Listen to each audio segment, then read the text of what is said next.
Alright, magandang gabi. Nandito kami sa Sapa. Hi, Mami Earls. Alright. Ito ay hindi naman to overtime. Katuwaan lang. Masaya kami na naggagawa dito. Nangunguha ng buhangin. Actually, hindi lang kasi buhangin kasi puro bato, tsaka graba. Kaya hindi lang buhangin. Kaya ginagawa namin, sabi ko nga kay Mrs., walang tapon. Lahat yan kukunin. So, segregate mga bato, graba, buhangin para yun ang gagamitin sa kung ano man paggagamitan. Unang-una initially ang para sa siguro sa pagkongkreto ng tulay, kabila natin. Ito. Naka-ready na ito.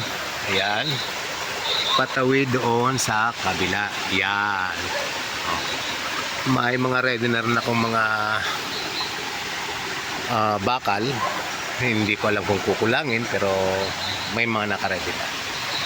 Pasadaan natin tong pailaw ko sa kabila. Ayan. Then mayroong bagong gawang tulay na kawayan. Mas safe na siya ngayon. Okay. Ito na mga nakuha na namin ng mga items whatever, mga bato, mga boulders, mga maliliit, sari-sari, ayan. Nandito marami-rami na rin. So yan, sabi ko nga nakasegregate siya. Ayan, mga graba-graba. Ayun, buhangin. Meticuloso si Mrs. Talagang tinatsagaan niyang separate na maayos. So yan, na talaga yan. Linis na siya.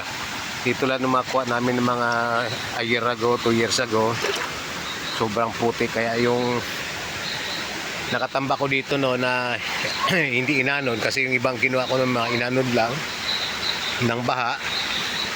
So natira, nahugasan ko na kahapon. 2 sako din yun. Ang daming putik. Alright. So ito kasing area na to,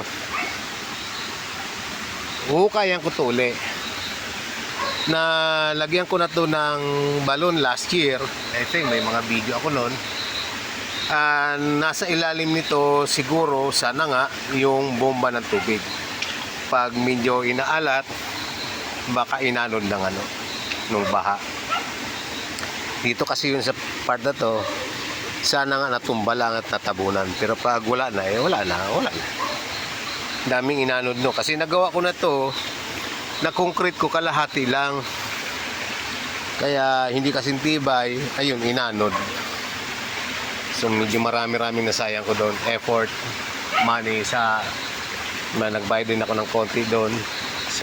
May pinatulong ako din sa pagkuha ng malalaking bato. Yun, medyo malaki-laking na damage din. Yung bomba, 2,000 plus din natin nun Yata, oo. So, ayun.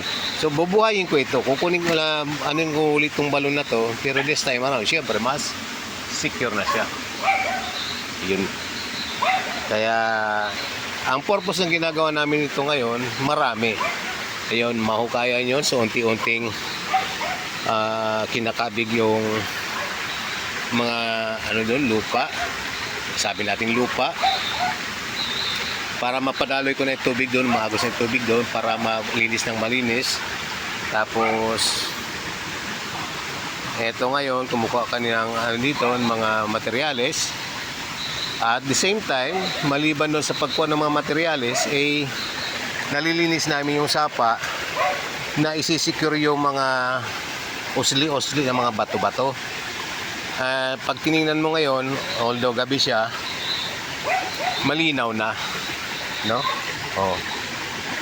Linaw na ng tubig. Nabubulabog ko pa nga nabubulabog ko ng paa, pero ang kinis ng tingnan. Pag itinapalalim ko, pwede na liguan. Ang ano lang dito kasi, pag binagyo, binaha, matatabunan ulit. Pero ganun talaga. Ang importante dito, na linis muna. Nalinis man lang siya, nakakuha din kami ng materials at the same time. So ganun. Alright, so yun lang. Kaya naisipan ko rin lang makapag-video konti. Actually, medyo nangangati ng lalamunan ko sa pagod. At si Mrs. enjoy sa kanyang Hindi pa napapakot. ginagawa. Kanina pa ako. Pagod na yan, kaya lang di lang niya nararamdaman. Maya-maya na yan magre-reklamo hanggang bukas. Sigurado. So, yun. Enjoy eh. Okay, so yun lang. Nagkuha lang ako ng konting video para naman doon sa mga update ng aming ginagawa.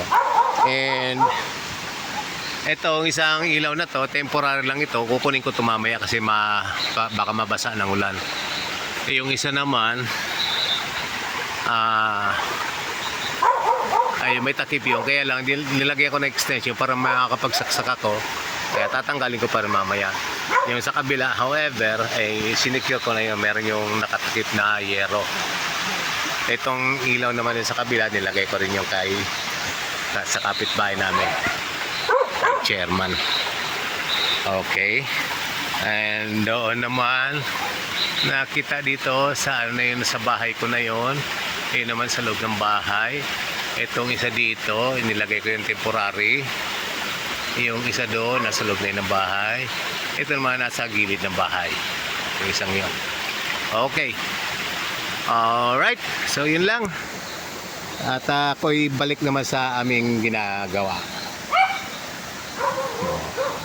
Dami na namin nakukuha, no? Itong style pa nga pala na ginawa ko, nilagyan ko ng yero para mabilis iagos yung mga putik-putik. Alright, again, Mommy Ernst, say hi. Good evening. Thank you very much. Bye-bye.